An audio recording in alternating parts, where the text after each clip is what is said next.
Yes. Okay, I'm ready.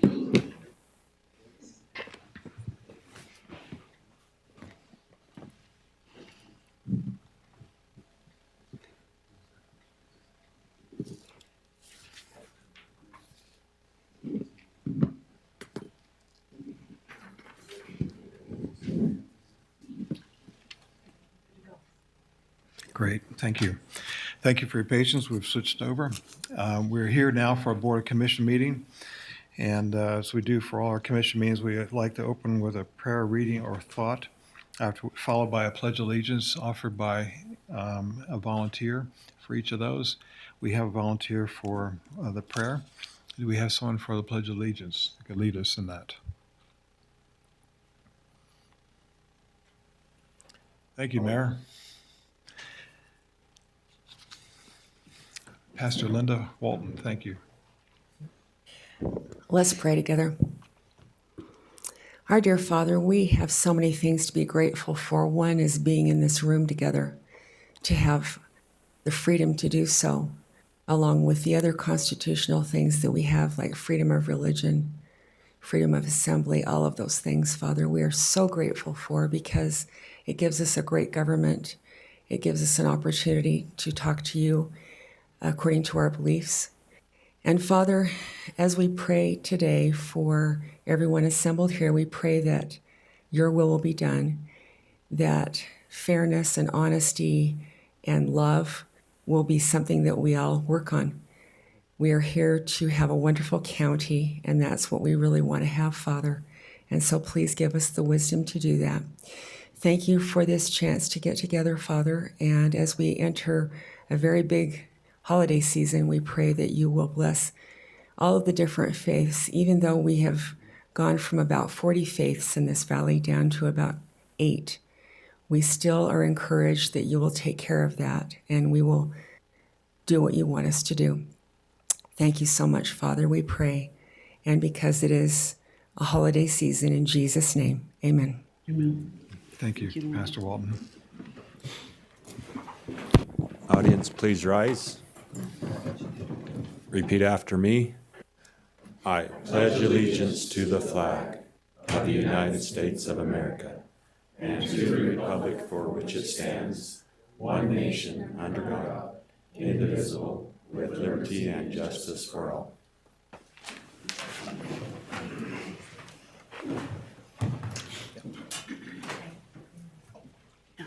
Mayor, would you come up and tell us your name, please? For the record. Mayor Marty Larson of Genola. Thanks, Mayor. Thank you, Pastor Walton. Okay, what we'll do is, you see the first item is consent item. What we'll do first is go through the regular agenda item that's listed. If there are any that we need to hold for discussion, we'll keep them in regular, and all others will go to consent agenda and will be considered as approved as presented. So with that, we'll go through 1 through 10. Are there any that we should hold and discuss? I've got none. On number 9, Paul, do we want to talk about the insurance side of it? No, you're good? Okay, I'm fine then. We don't need it. Yeah, we got an answer from on that. They're well covered. Okay. So no holds on 1 through 10. Okay. 11 through 20. Yeah, I wanted to hold item number 20. Number 20. Okay. Could we hold number 16 for a question? Yes. So we'll hold 16, and we'll hold number 20. Commissioners, this is Rob Moore. Number 12 has a blank. As what Who you again? want to appoint for that? Oh, yes. Appointment of North Point Solid Waste Special Service District Control Board. Left that blank. Okay. That one.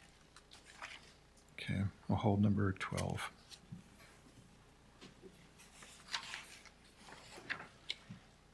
So 12, 16, and 20. 21 through 25, 22. 22, we'll hold. Yep.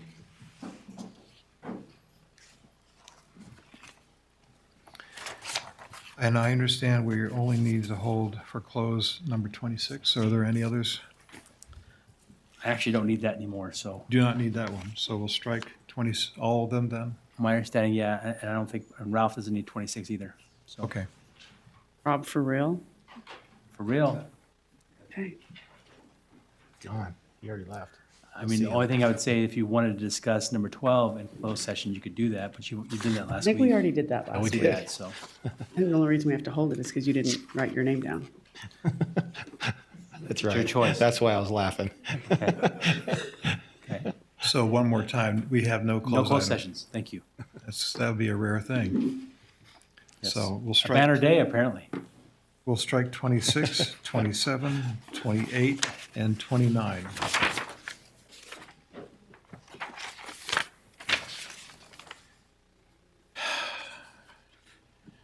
Okay, Alice? Okay. I have us holding agenda items 12, 16, 20, 22. And then as far as closed meetings, we're going to strike all of them, 26, 27, 28, and 29. And I think we're holding 16, did you say, Commissioner Lee? Did you want to hold 16? Yeah, she said 16. You said 16? Yeah. Just a My ear question. heard 15, I'm sorry. Okay. Okay. Everything else has been moved to consent, and we'll discuss that after we first go to the have a work session. The first of which is the update on the Point Phase 1 development plans. And who is here to speak to that? Welcome. Okay, great. Thank you for the time to present. My name is Scott Cuthbertson. I'm the Deputy Director at the Point of the Mountains State Land Authority. And we have a presentation that I'm going to walk through as soon as we can get that up. I know you have a number of important matters to go over, so I'll try to be efficient with the time, but I hope you'll interrupt me with questions as we go through, or I can reserve some time at the end as well. Okay, thank you. And where would I point this to? Okay, there we go. We have a video, and I'm hoping this works. If my new friend here can help me out with IT. Should be embedded in there.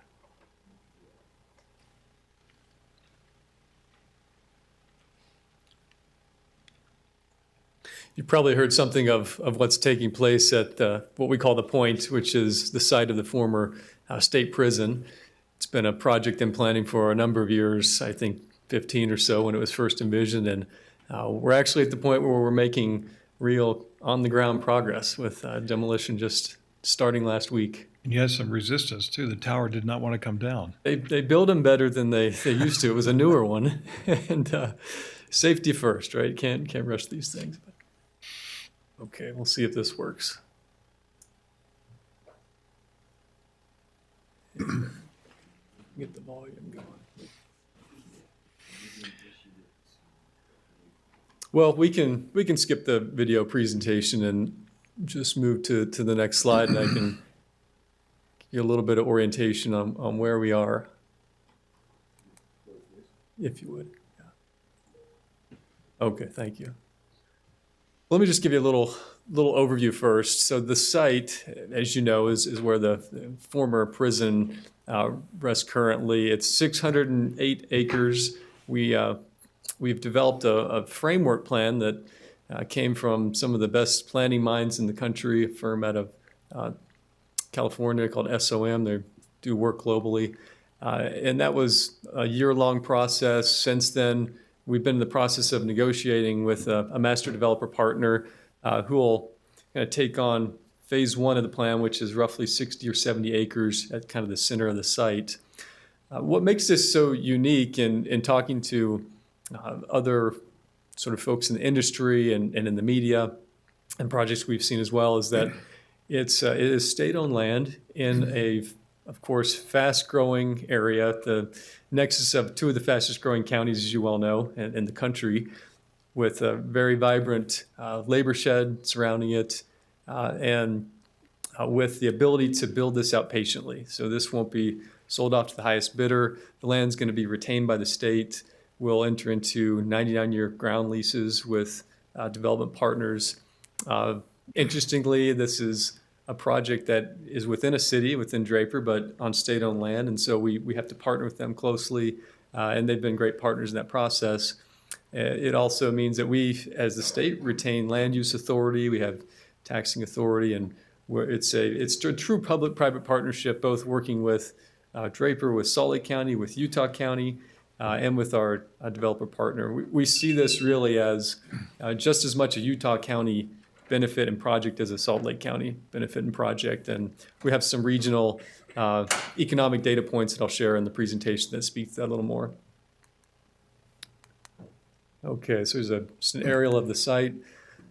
What are our objectives? We went through a really lengthy, robust public engagement process for a number of years where we asked the people of the state of Utah, what do you want this site to be? It belongs to Utahns. 12,000 individuals responded to our surveys. And what they said is they want a place that puts the environment first, that is, has robust public transportation. It's a walkable community. It's a place where jobs can be created and where we can really take advantage of the natural resources around us as well. So that sort of aspiration was put into our statute, actually. We were legally required to deliver on those benefits, and we have a respect and heavy responsibility for doing that. So I'll talk a little more about some of these attributes, but it's to be forward thinking in terms of sustainability, in terms of transit, public transportation, innovation as well. At the core of this, it is to be an innovation community in a number of respects of that word, which we'll talk about as well. This is an overview of the current framework plan. As you see in the bottom of the screen, that is I-15, 146 south to the left, and Bangerter Highway kind of coming across the top there. There's a lot of green space. Now, it won't be this green and lush. In practice, we're conserving water on this site, but there will be 160 acres of open space. That's as much as Sugar House Park, and that's quite a bit on a 600-acre plot of land. Lots of trails throughout. You can be anywhere on this site and walk to a park or to a green space in 5 minutes. And it truly is what they call a 15-minute city in terms of the design, in that you could get from any place on the site, from the center of it in 15 minutes, given the mobility options that we'll have. Here's another kind of rendering of that 15-minute concept, which has been positively picked up on in the press. We've had great local, national, and even international coverage. Some of the signature features, again, you see the trail networks, but is this river to range park concept, cuts from the left to the right of the site, connecting the Jordan River trail system to over I-15, across the site, over I-15 into the Wasatch Mountains there, which is a really exciting element. These are some of the enhancements in terms of sustainability, looking at using a lot of solar, looking at eventually being carbon neutral. There's a geothermal resource on the site we want to tap into, looking at mobility in terms of not just the BRT or light rail as it may become, that comes across our site and into Draper and then down south. There will be a lot of micro-mobility, active mobility, electric bikes, scooters, the like. There'll be car sharing and even an autonomous circulator eventually that'll help with those first and last mile connections as you come into the site and can hop on this circulator. In terms of the economic benefit, again, this is a statewide project. We have projections that by 2048, there'll be 46,000 jobs created through the project and related kind of spin-off opportunities. versus 8,000 if it were to be kind of sold off into the private sector out of the gate without kind of the framework plan, the vision plan that we have in place. So clearly a lot of benefit in doing this, delivering this the right way.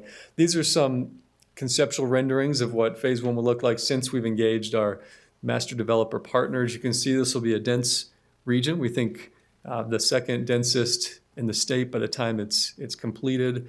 There's a kind of a copper looking building on the right side of the slide there. That'll be a 3,000 seat arena, host entertainment events. There'll be a lot of verticality, a lot of densities. You can see some apartments and office buildings there.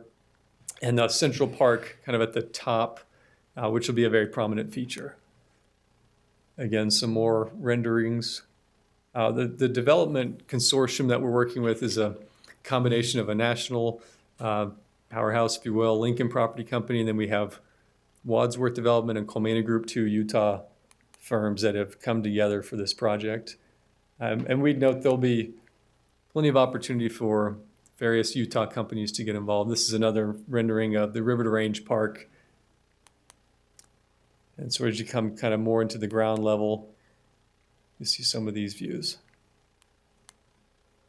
And we want it to be a place where everybody, all Utahns can come and live and work and play and enjoy the benefits that'll be there. So where we are currently, as was mentioned, we started demolition just last week. You'll see that continuing through probably fall of next year, at which point we'll begin the horizontal infrastructure, putting in those backbone roads and utilities and power infrastructure, et cetera. And hopefully by 2025, maybe more likely 2026, you'll start to see some buildings coming out of the ground. So that's for the first phase. That first phase will go for, could be 8 to 10 years. And then we'll at some point expand out more broadly. This is probably a 20 to 30 year build out. It's a marathon and not a sprint, to be sure. So that's a quick overview. I'm happy to answer any questions. I know you have a busy agenda, but do appreciate the opportunity. This one slide with the employment arc, there's a baseline. What does the baseline represent? Could you go back to that? Absolutely.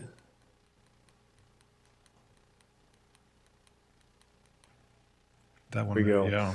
So the baseline would be taking the site and essentially selling the land off and then allowing sort of private sector to come in immediately and develop it off. And it would look more, we think, something like a Daybreak, maybe 2.0, right? Where you'd have a lot more residential coming in at first to meet that, obviously that urgent demand. That's what's strong in the market right now versus office and retail and mixed use, which we're coming into some headwinds, would take some time before someone would want to build that out, and we can be more patient. So that represents how many jobs you'd see ultimately under that baseline scenario versus our approach that we're taking.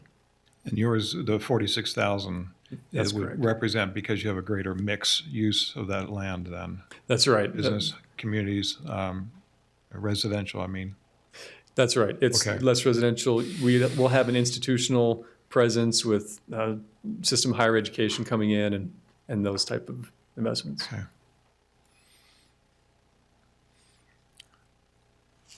Commissioner Gardner, any questions? No, I've been following this closely. So I'm good. Commissioner Lee? No questions. Would you leave your business card back with it, Alice, please? Be happy to. And make sure you have a copy of these slides, Alice, so we could put it into the agenda. Good, thank you. Yeah, thank you for your time. Appreciate it. Thank you very, very much. Thank you. Thank you, Scott. Okay. We'll go to our second work session. It's an update by the Bureau of Land Management, SITLA, regarding recreational shooting on BLM land on West Mountain. That'd be the south end of West Mountain, I take it. Commissioners, Mike Gates, I'm the district manager for the Bureau of Land Management West Desert District. Thank you for having us back in front of you. Our assignment was to go back and look at some areas, potential opportunities. I think we've done that. So I'd just like to recognize with us today, we have from Utah Trust Lands, Chris Fawcett and Scott Bartlett. They're with us, and we'll be sure to give them a little bit of time if you have some questions for them. But I'm going to turn the time over to Todd Marks, one of our assistants. He's got a presentation for you. and Cam Stevenson, our ranger for the area.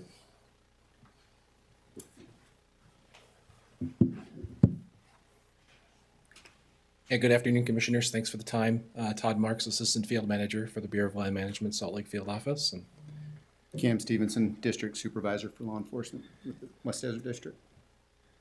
so as Mike said, we were given some homework from our last presentation to you. And before we kind of get into the results of that homework, I just quickly want to summarize kind of the issue and why we're in front of you today. Let's see. Oop.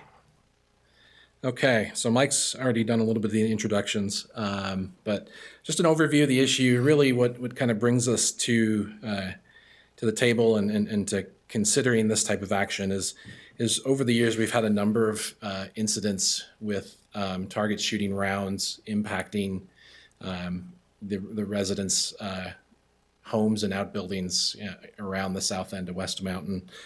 In that we've and also we've had a number of instances of target shooting caused wildfires.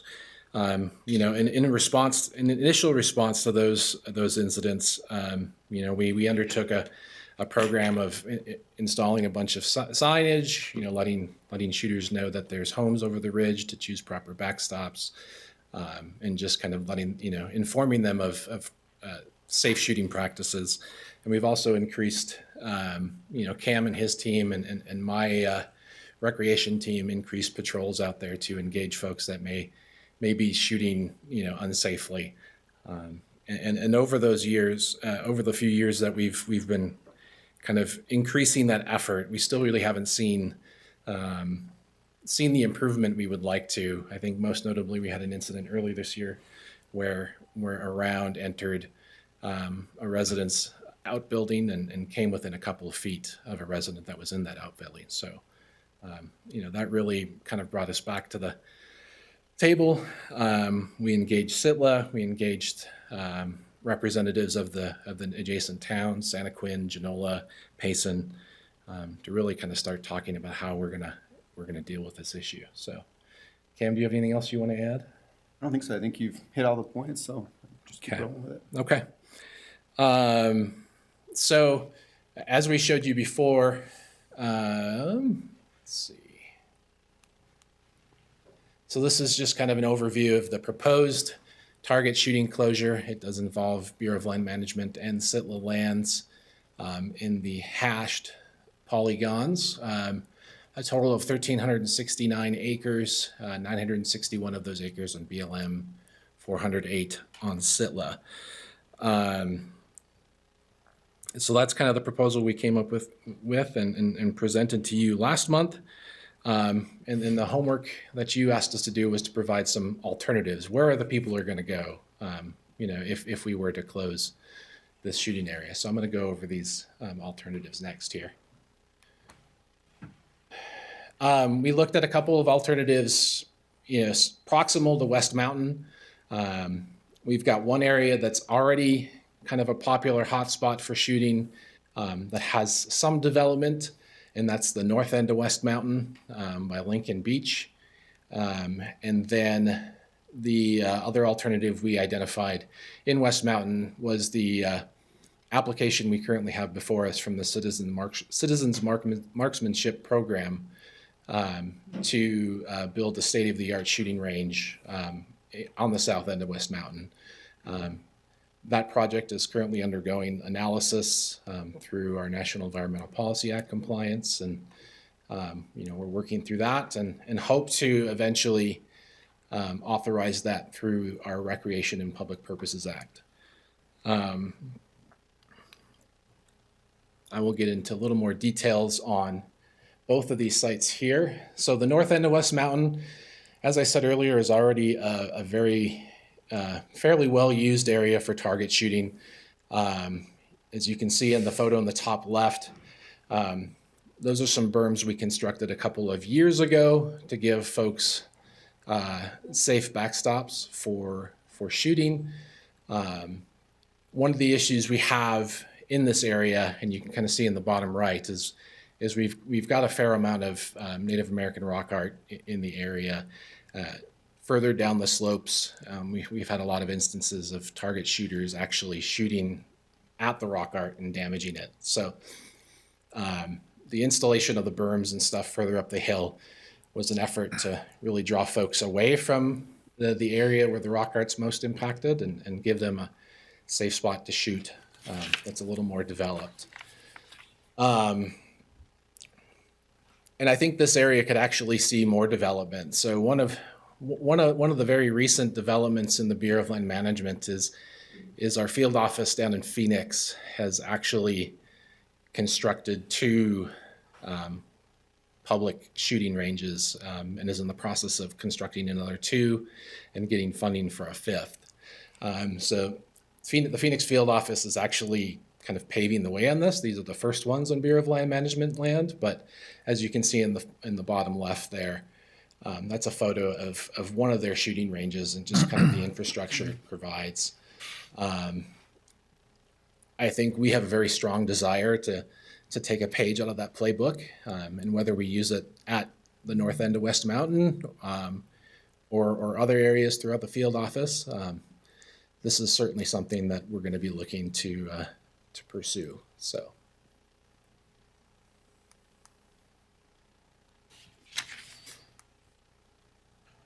Yeah. About how far is that north site proposal from the south end where the existing one is? I think if I go back, there About is 3 miles, 2 miles, It's about 3 miles. 3 miles? Yep.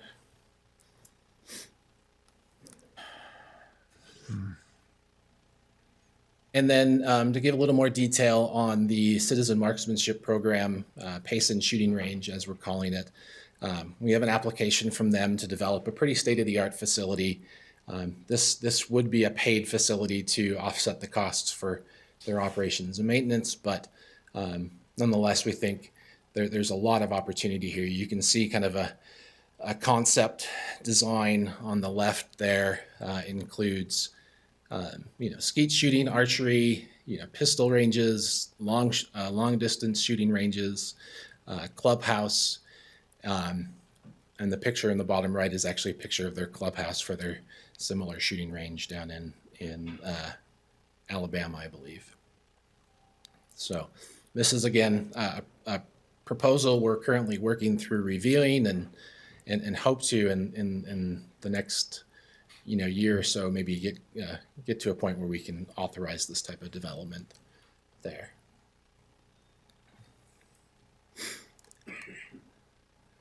Other alternatives that we have that may not necessarily be on BLM lands, but we felt they were worthwhile to call out are kind of shown on this map in different colors. So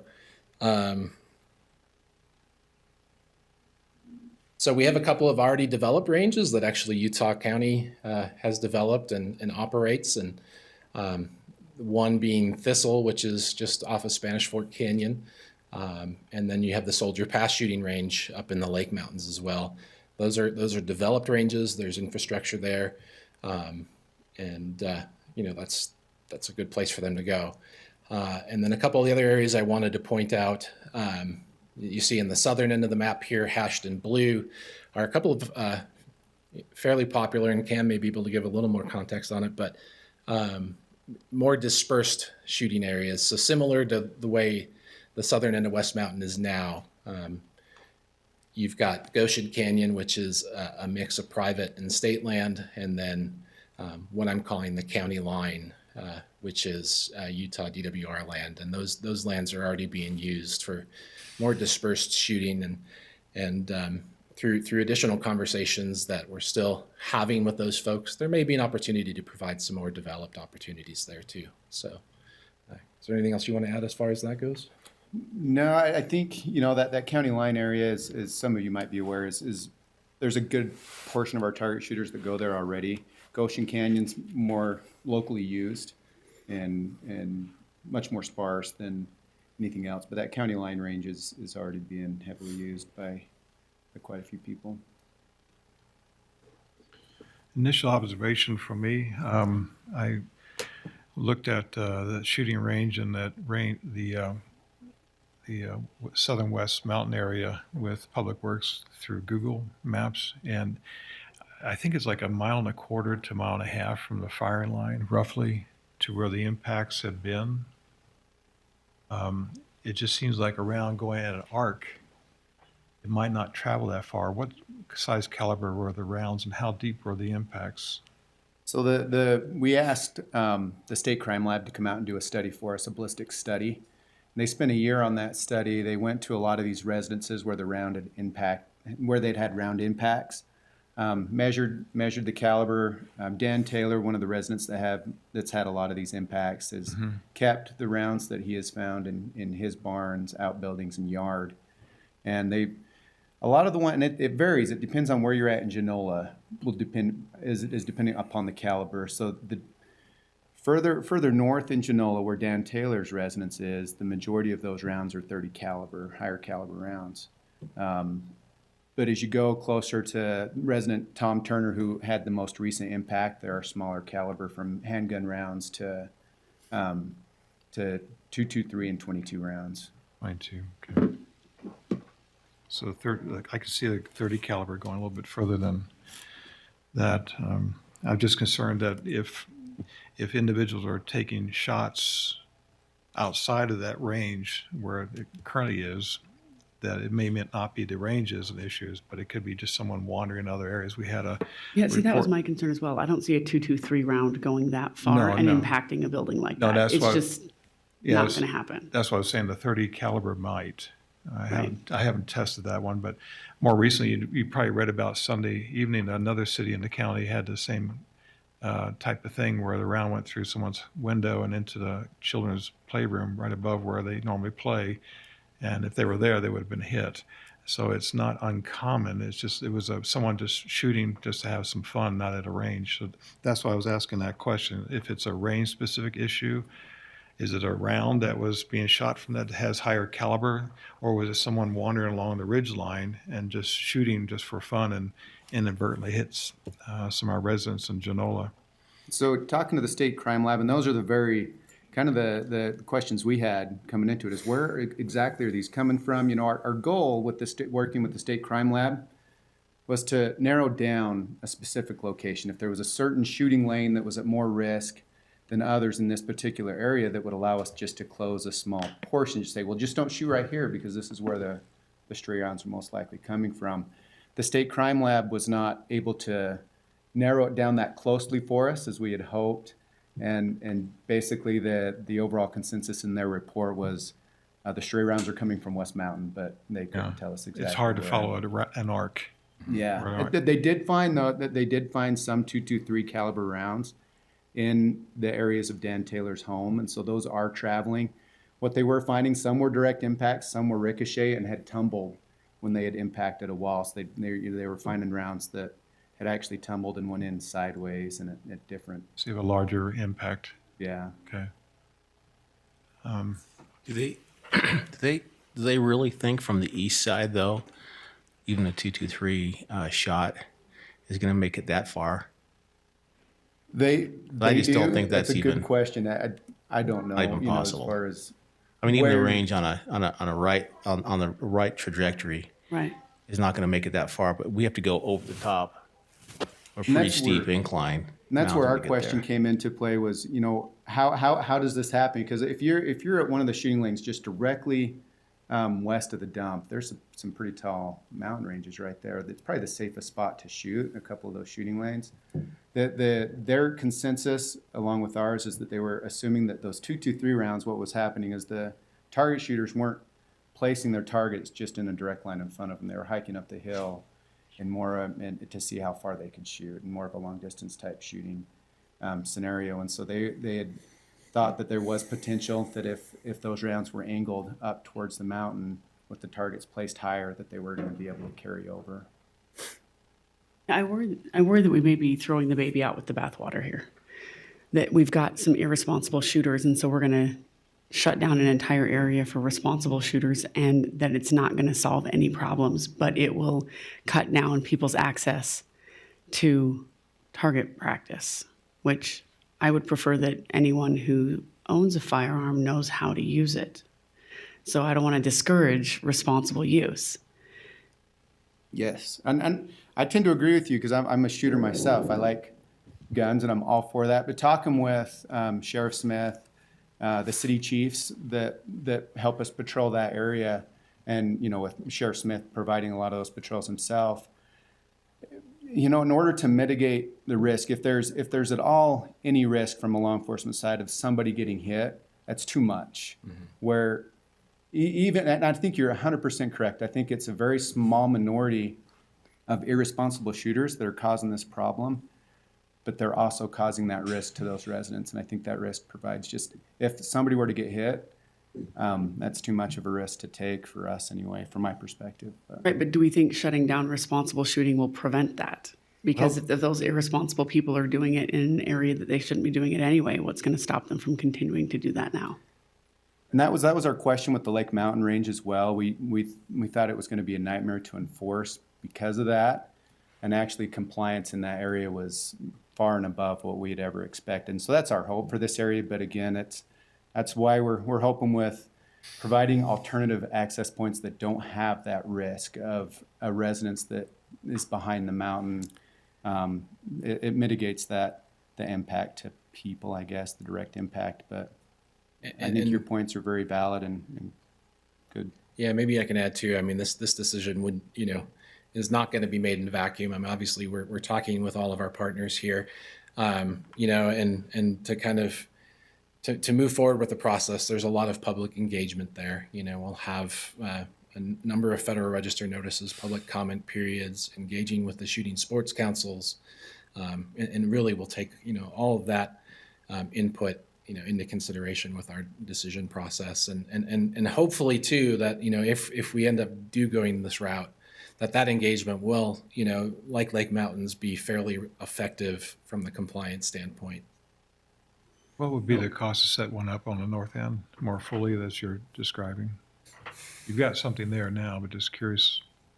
Yeah, I don't have a great. I'm not an engineer, so I don't have those numbers on the top of my head. But like I said, our partners, our office down in Phoenix has kind of led the way, and I fully intend to engage them very soon to see how they've done it, what their costs are like, how they've obtained funding, so on and so forth. Because I think something like that would be very, very beneficial. Yeah.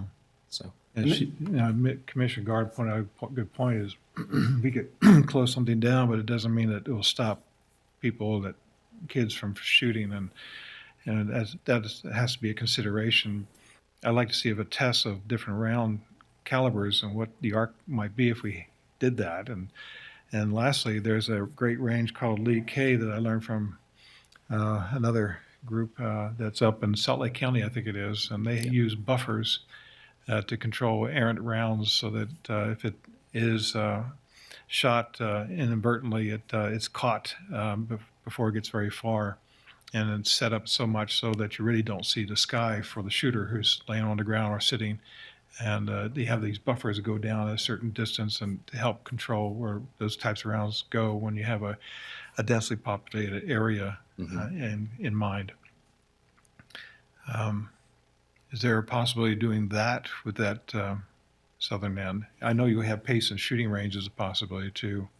Right, that's certainly one option we're looking at right now, and we'll see how that plays out. Certainly there is. I mean, all options on the table, but I think we have to just kind of do our due diligence there. So I've got two questions. The first one is on that north side where you have the northwest, that range up there that you shown, because there are homes up there. I mean, Pelican Point is developing. There's homes in that area too, and so my question is that if somebody is shooting on a more north trajectory, could they go over that berm and hit the houses as well? In the same sense of what we're talking about there on the south side. I mean, because that shooting is going quite a ways, and so it looks like it's. I haven't been out there to see it, but it almost looks like somebody irresponsibly shooting could also shoot and hit the homes that are out there by Pelican Point. not Pelican Point, Lincoln, Lincoln Point. There we go. Pelican Point would be quite a stretch. Lincoln was like, Point. man, So I'm They're just not shooting 223s if they're hitting that. so it almost seems like we're pushing them that direction, and then there's a possibility of others because there's farms out there, orchards, and other residents that could be saying, "Wait a second, you pushed us this direction. Now we're getting the shells on that end." Well, I think maybe to speak to that a little bit, I mean, we just haven't seen that happen. You know, we've got the evidence that it is occurring in the south end, and Right. there is already a fair amount of shooting taking place on that north end, and we're just not getting those reports of those type of incidents Yeah. unless Cam can correct me that I'm, none that I've been aware. And with the way those ranges are pointed, that was the hope, is that it was going to steer around the farmland and houses. But it's a very good question, and I think that risk, regardless, is always going to be there at any shooting range. Like Todd said, it's too many instances to count on the south end where we just haven't had one reported impact on that north end Yep. yet. And I get that, and I heard you loud and clear when you said if there's even a minute opportunity of it being, of causing damage, there might be a problem. Well, it looks like we might have that on the north end too if we start pushing people more and more that direction. Second question I have though is, what is? I mean, you pointed out down in some other part of the states where they're putting ranges up. Part of my concern is that now we're dispersing into other parts, and that north part is one of them where we'll probably see increase, and then therefore maybe more opportunity or bad opportunity for things to happen. But what's the Bureau's desire to actually put something in there? And I'm talking about free to the public.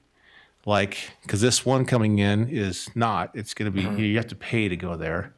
And so if there's a shooting range in that area by the dump, I don't know where, on the Bureau's land, so that people can go up there, I think it would alleviate that instead of pushing the problem into different areas. And then we're chasing it around the mountain as we're trying to, solve something. It almost seems like if we were to go after that first and have something in place, it would sure be a lot easier for us to, handle the public, because we'd have something to point to and say we're having problems, and then shutdowns could be, looked at if we got, others that are up there shooting inappropriately. Because from what I understand, if you go up on top, there's a little dip or a valley, and then another hill, and I can see somebody thinking, oh, there's no one on the other side there, so I'm going to do a long range shot across this little valley.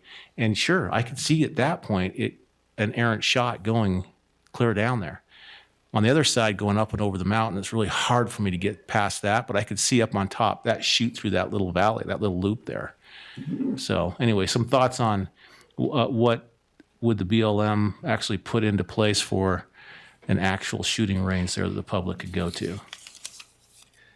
and I think the jury's still out on that. Like I said, our Phoenix field office they're working on, implementing 4 right now, with a 5th one to come as soon as they get funding. And up until this point, I think there's been very little appetite to do that on public lands. But, they're paving the way on this and really showing that it can work. And they're tackling similar issues that maybe we're dealing with too, with target shooting.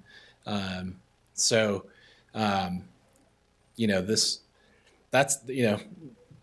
think there's a lot of opportunity there. It's just a matter of trying to see, what they've done and not reinvent the wheel. And Do you think the process would be close the property down first and then look at a range, or do the range and then look at possible closures for safety purposes?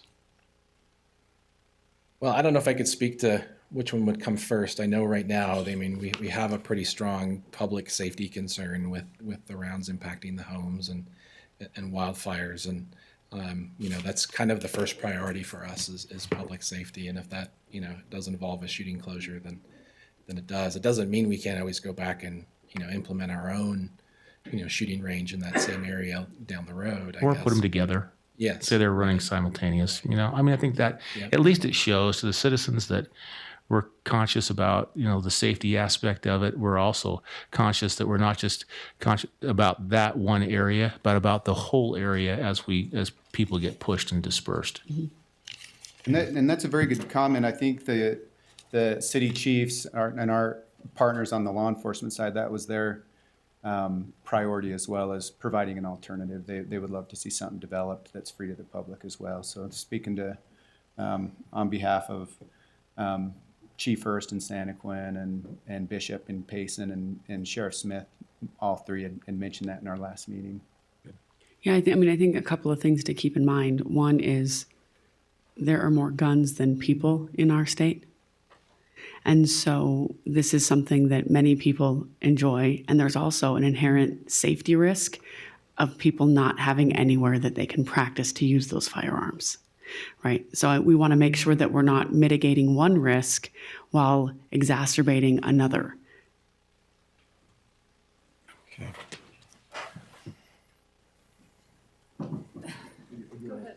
Okay. I was just gonna say thanks, Todd. Thanks, Kim. We've heard you. I think that what we're hearing is consider something there in that area simultaneously with to the north and look a little deeper. I just want to make sure that we give, unless Jessica, you had something you wanted to share, but just want to make sure Chris and Scott get a chance if you had something, and Mayor Larson as well.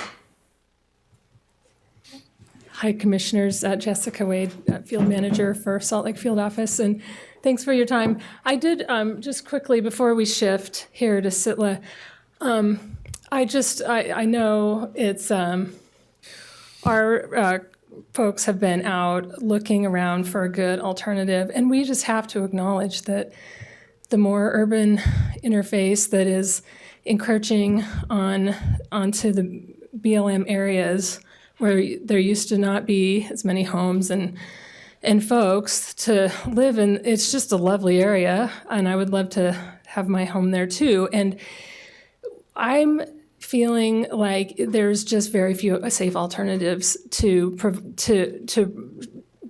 push people into West Mountain, and we have so many places to go. And honestly, it's an extra 10-minute drive. Our whole public lands are open, so I feel strongly that we are not pigeonholing ourselves into that mountain, and we really look out and say there are so many places that are safe. That it's just a short drive further away from the homes. So I wanted to acknowledge that. But Mayor, do you have anything more to say from last time? Yeah, Chief Hurst is our police officer, and so if you take a look at the mountain, it burns like every 12 years. So there's not a lot of foliage, and so as far as rogue shooters and stuff like that from being in the wrong spot, you can see them on our side of the mountain. The mountain's dry. I think even the sagebrush stopped growing. You get some grass, but you can see. So as far as trying to say that it's a rogue shooter in the wrong spot at the wrong time from our side of the mountain, you can see the mountain. And believe me, when those bullets come, sheriffs are the police chief Hurst, he's aware of it. He comes out, he looks, he sees, and you can see from where the homes are, you can see the whole mountain. It's dry. You could see that. And so I hate to concentrate on thinking that, we have something that can't be fixed as a shooter on the wrong side of the mountain. I think that's wrong. I hate to go that direction because I think you waste your time in something that's unproductive. And then as far as the boundaries go, I think the road that goes up to Payson Dump, I think that's 10,400 south. And so I feel that's you have to go at least that far north. And I also believe that is a good spot for several reasons, is that is a natural boundary. That's a road that goes up there. So as far as posting, and we tried to do posting, try to say no hunting here and have it. But if you have it on a very defined spot, it's easier to enforce. It's easier for the people with wanting to do it to see, hey, this side I can, this side I can't, instead of having some signs here and there without a very defined place. So I really like that 10,400 south. On the south of that, where the dump is, you do have a lot of ATV trails and so forth, so it is easy to go and maneuver and put your,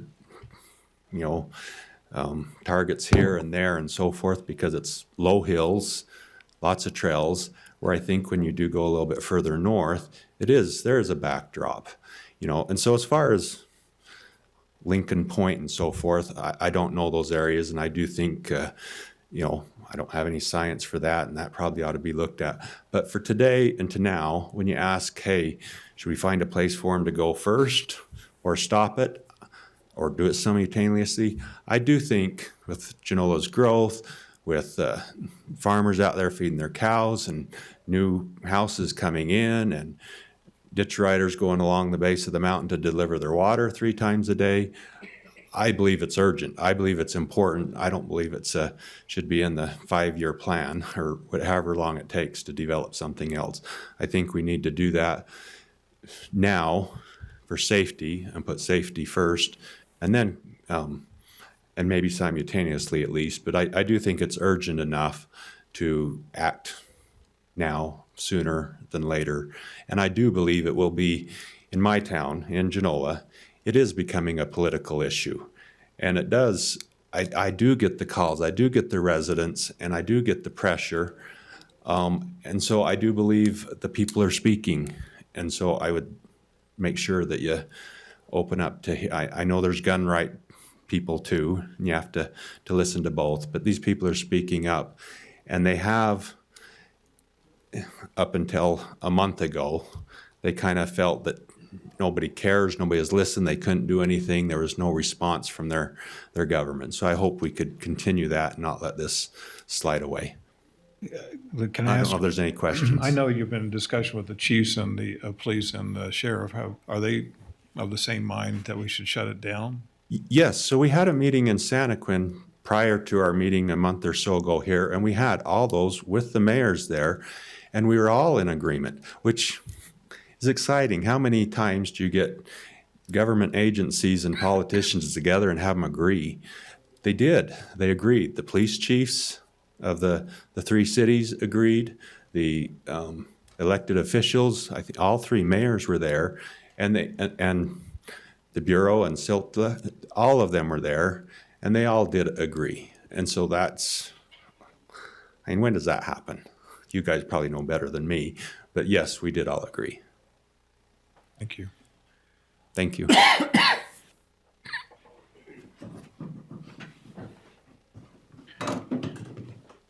We have somebody on Zoom that wants to make a comment, but we'll go ahead and finish up this portion Okay. first. Yeah, good afternoon. My name is Chris Fawcett. I'm a managing director at the School Trust Lands. Just wanted to just take a minute to express our support for what the BLM is trying to address with these problems here. We've got a little bit of land there, about 400 acres. Most of it's pretty steep and inaccessible, but there is some shooting that happens on the School Trust Lands there as well. It's a serious concern to us. Last thing we want to do is see somebody get hurt from these activities, and so we're just interested in exploring solutions and trying to figure out what we can to keep people safe. So, Okay. Thanks. Thank you. Alice, is that person on the Zoom still? If it's all right, I think if we're finished with this body, then we could maybe take a moment for someone to comment Okay. on this. We have Leif. If you want to go ahead and unmute, if you can go ahead and tell us your full name, please, before beginning. Yeah, my name is Leif Ernst. I am a Provo City resident. I would just like to make comment on this. I have been involved a little bit with Payson City as well as the county, previously through a previous county commissioner, actually, for the shooting range that is in the works down in Payson. I just have a couple comments to make. As someone that is very active in the local shooting community, I've been to every public shooting location within probably 2 hours of Provo. The first thing that I'd like to comment on is the Lincoln Point shooting spot.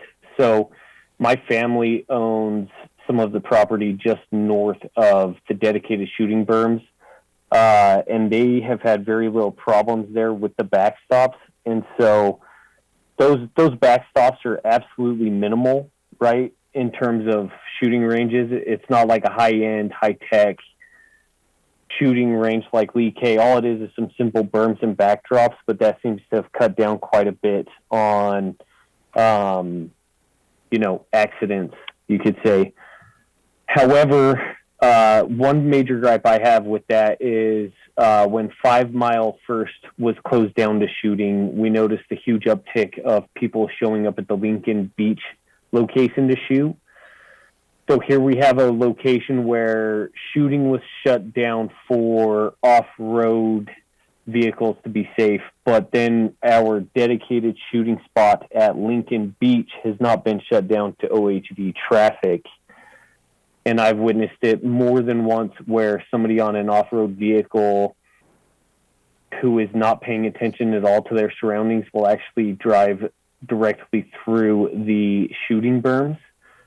And so here you have a dangerous situation where you have shooters who were at their designated location to shoot, dealing with OHV traffic. Meanwhile, shooting has been shut down to 5 Mile for OHV traffic. So that is a frustration in the community right now. As far as the comment I would like to give for the location near the Pace and Dump, I personally have connections within the construction industry and actually had already proposed to Payson City and the county where I had found contractors willing to come in and essentially do the same amount of backdrop / berm cutting that exists at Lincoln Point for free. And that seemed to land on deaf ears. And so it's a little frustrating for us to know that the locations we're permitted to shoot at keep shrinking further and further. Meanwhile, me and my friends coordinate quarterly range cleanups where we go clean up other people's trash. So we're going out of our way to try to maintain public access. Meanwhile, it seems like we're fighting an uphill battle where I've gone and done legwork and found contractors willing to donate time, material, equipment to help preserve this shooting spot, but yet here we are once again discussing closing down shooting to that location.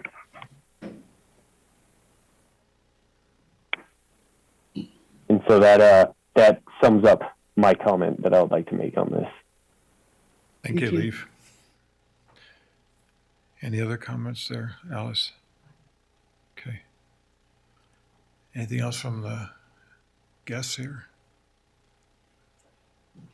I guess maybe just to follow up, is there something else you would like us to bring to you? I mean, obviously we need to do some homework and make some decisions on which direction we need to go here, but just wondering if there's some more information or anything else that you'd like to see from the BLM, SITLA.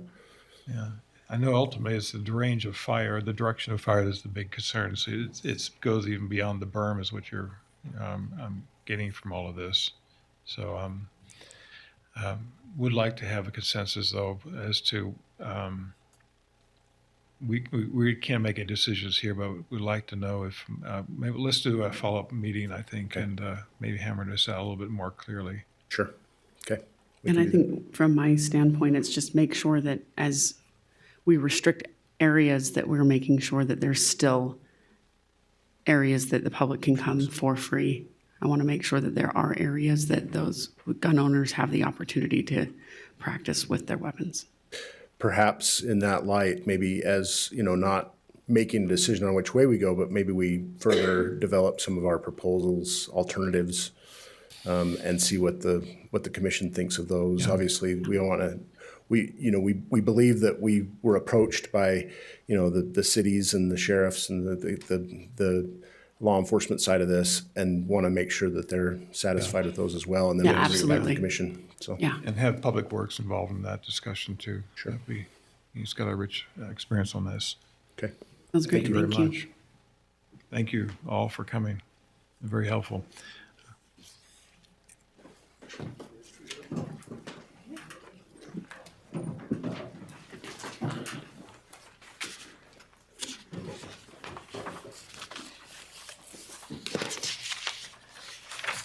Okay, we are now back into our regular agenda, and we're holding number 12 for discussion. Oh, excuse me, I think, Was it for discussion or just that we could put Rob Moore in the blank line? Yeah, I'll make a motion that we appoint Rob Moore on that. I'll second. all in favor say aye. Aye. Any opposed? That passes 3-0. That's item number 12. Okay. Commissioner Lee, you wanted to hold on number 16, declare a surplus sheriff's office gift cards to be donated to the Children's Justice Center for crime victims. Yeah, this is just a question for the auditor's office. Has the auditor's office looked through, I mean, gift cards, we've had some gift cards of the past that were donated to the Children's Justice Center. And there's, gift cards are one of those really tricky items. And I just want to make sure that we had eyes on, if we had eyes on with this transaction as well, to see if they were all accounted for and/or if this transaction then kind of clears up, you know, some of the issues we've had with gift cards in the past, in the sense that we know where they're at, we know that they're being transferred, and so forth. I don't have anything specific to report on that, other than to clarify gift cards. The reason that they're a specific issue is that they're considered cash equivalents. Right. So it's not really an issue of is it allowed or not. It's more a question of the reporting. So we can follow up with the department to make sure that we are reporting based on where those cards end up, that it gets reported appropriately and primarily for IRS purposes. From an accounting perspective, you know, it's a cash equivalent, but it's mostly for IRS purposes, that cash equivalents, it's as if it was cash. So we can flag that and make sure that that it gets reported appropriately. So the authorization for where it goes is not an accounting issue. It's just the reporting of it. Yeah, and in the past, we've had gift cards where we've moved them from one location to another location in the way of department to another different department, CJC and so forth. And I just want to make sure that if they're all accounted for, because we've had some where it's like, well, no one knows. There were supposed to be 40 of them, but we only have 20. And so who's in charge of that? Yeah, so I think it would be looking at not only a financial standpoint, but also the internal controls. So part of it from the treasurer's accounting. office is typically has custody over cash. So I can work with them and see if they've had procedures on tracking and Okay. that distribution. But we've got a good relationship with them that we can. I don't have any problem with, like we've already given these, gift cards in the past to the CJC. That's not the issue. I just want to make sure that we're tracking it all the way through, because. That some of them aren't disappearing on the way. Yeah. Yeah, valid concern, and we'll follow up with that. Commissioner, this is Ben Van Noy, County Attorney's Office. I've been working with Trevor Van Ginkel over the Sheriff's Office, as well as Brianne Wilkes, who's the Victim Service Program Coordinator, where these gift cards are coming from. So I guess I would just refer Jeremy and the finance people to Trevor and to Brianne, and I'm sure they can make sure that happens, that accounting. Okay. Yeah, so I think it's one part accounting and one part internal controls. Oh, right. I'm sure that the chain of custody is well in place. Well, I wouldn't be so sure. That's exactly what Commissioner Lee and I are saying, is that it hasn't always in the past. Yep. We just want to ensure that internal controls are in place to maintain chain of custody and asset tracking. And in the past, if there are some missing, we can't track it down and it goes back and forth, we at least have to account for it as. Yes. And that's all I'm asking, is that if we've gone through that process, and we should go through that on this one too. Yeah, and I would concur. Okay. So I'll make a motion if we're ready for a motion. Yeah. To declare the surplus sheriff's office gift cards to be donated to the crime victims. I'll second that motion. All in favor say aye. Aye. Aye. Passes 3-0. Mr. Gardner, number 20. Want me to pause on that one? Yeah, I just wanted to bring this one up. This is the one from our T-tab recommendation. And I wanted to call this one up so that it was not on consent, because I don't necessarily agree with that this is the best use of funds. I think from the presentation and even with the questions that were answered, there's not currently any tournaments that they're bidding on, so they don't really have any revenue for the county. I think it was solely just based on a recreation provision, and I didn't necessarily see the overall impact for the community. So this wasn't one project that I agree with. So I wanted to make sure that it wasn't passed on consent, because I don't necessarily agree with it. I think it would. I absolutely agree that it would enhance Orem's ability to have their rec league have higher participation rates, but I think that that's something that the citizens of Orem can pay for their rec league. I know that they wanted to bring it to us on a regional park basis, based on the fact that they felt like if they combined with other cities, they could potentially apply for tournaments. And I just haven't seen the evidence of that. So as of right now, I wasn't ready to just pass that on consent. That's fair enough. So my process when we listened to the TTAB board on it, there was questions to it, and then some of those questions were answered through an economic impact study that was given to us, which I looked at and felt comfortable with, and I said this is going to have impact. The question of collaboration with the cities, you can project that without necessarily having contracts in place. So I asked Lee Edwards, or Lee, what's his last name? Is it Edwards? Oh, Lee Adamson. I know Lee Edwards. That's the reason why I got stuck there. I asked him if, on that basis, if he could actually promote that as they're trying to sell the county, and he affirmed to me that it would be a part of it for sure in doing that. And then I asked if there was going to be a vote on it. They did have a vote on it. I think it was unanimous too with the TTAB board. And they did an electronic vote. Yeah, electronic vote, and I think it was unanimous on the electronic vote that they felt comfortable with it too. So for me, that's the reason why I sponsored it to kind of come forward, because I could see that for me it looked like something that, yeah, it's not necessarily connected together as a group on its own but it is connected with the bigger region part. So I felt comfortable to at least sponsor it and have this discussion.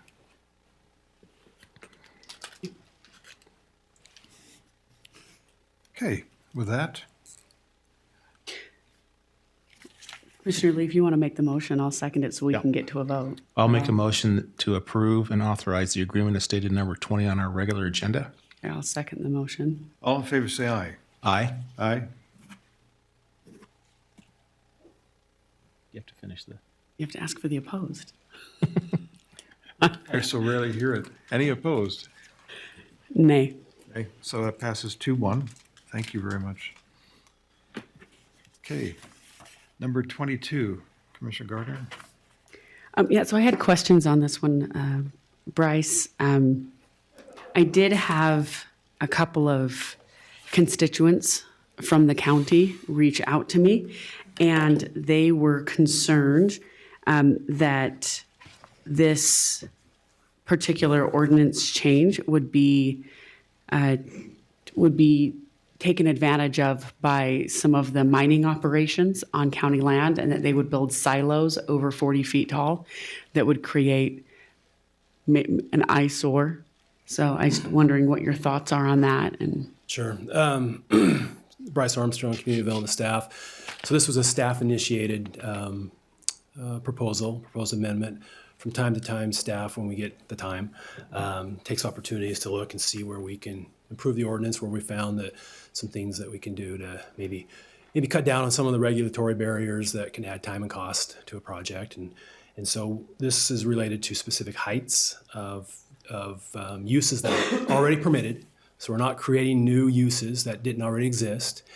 To your point, Commissioner Powers-Gardner, right now in the mining and grazing and the industrial zone, we allow batch plants that usually are associated with a mining operation.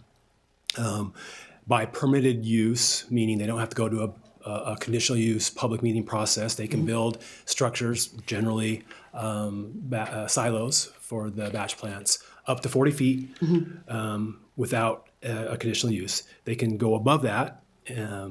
With the public meetings. With the public meetings, which we've had a number of them over the years. And so what we really tried to do is just try to identify those heights that seem to be consistent with either industry standards or kind of what we're regularly seeing as requested. Conditional uses are kind of guaranteed to be approved.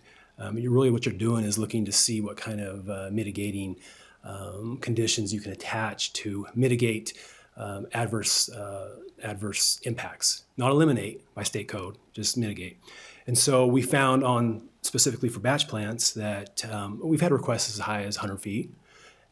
We felt maybe, I think 60 is what we proposed, to allow them to go for just through a building permit process up to 60 instead of the 40. If they want to go over 60, they still have to go through the public process, the conditional use process. But we also identified some of the conditions that we've seen regularly attached to the approvals of these previous requests. And we talked to some of the some industry standard folks on these. One of them was making sure that they were some type of earth neutral color to kind of blend into usually on hillsides, where the product usually is. And then also no logos to kind of cut down on some of the visual impact. But at the end of the day, these uses have already been determined to be appropriate in these zones that are identified. And so we're just kind of addressing that extra height. Are those conditions something that we currently have in the code right now, or would those be in addition? No. Wait, so you could go up to 60 feet? As long as you. Yes. Comply with these additional conditional uses so that it doesn't necessarily affect the visual. It mitigates some of those impacts. So yeah, this is what we have found consistently with these type of requests that have been up to 60 and even higher. We felt 60 was maybe a more appropriate line to draw, where above that they can still request that, and it goes through a process, and maybe a taller silo in this case may have an additional condition, that may be more site specific. So. Do you know how many silos we have over 40 feet in the county? Oh, I do not, but I do have. So what I did is part of this process. We looked back. We're talking about silos right now, but there's 4 types of structures. And so what we did is I looked at since 2000, went back 22 years, and identified how many of requests we have had for this additional height above 40 for each of these uses. Mm-hmm. For silos, it looks like we've had 11 since 2020, no, since 2000, of which 7 or 8 would have been at that 60 or lower, and so they would not have gone through that process. So we could have eliminated those. And were all of those approved? I believe so. Yes, there was one that was not, that was appealed, that was remanded back to court, and the court said, you've identified that as permit, as a use. So the court then... Remanded it back for approval. Okay. To attach conditions, yeah. Can I say that here? That's general, right? So specifically the of silos, we've had 11, so basically 1 every other year. Yeah. 8 of the 11 were approved. Yeah. No, 8 of the 11 were within the 60 feet. Yeah. And so all of them were I think approved. all of them So we had ultimately 3 were- above that. Were approved, yeah. Okay. We've had, some of them have been as high as, I think, tallest we've had might have been 95 or maybe even 100. And so we didn't feel comfortable going that high. And this proposal is saying no more than 65 feet. Is that what it say, 60 or 65? 65. For silos? Yeah, 12.40-G. Yeah, I've got so many numbers mixed With up the on that. additional... Yeah, it doesn't Requirements. prohibit someone from requesting higher. We're not saying that's as It just tall means as they you have to can go through the public process. Sure. And the one that we denied, the court remanded anyway. Okay. That answers my questions. Okay. So I will make a motion to approve item number 22. Second. All in favor, say aye. Aye. Aye, that passes 3-0.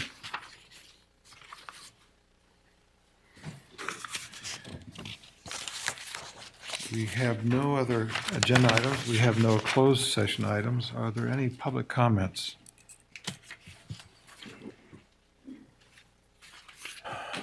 I'll make a motion to adjourn. Second.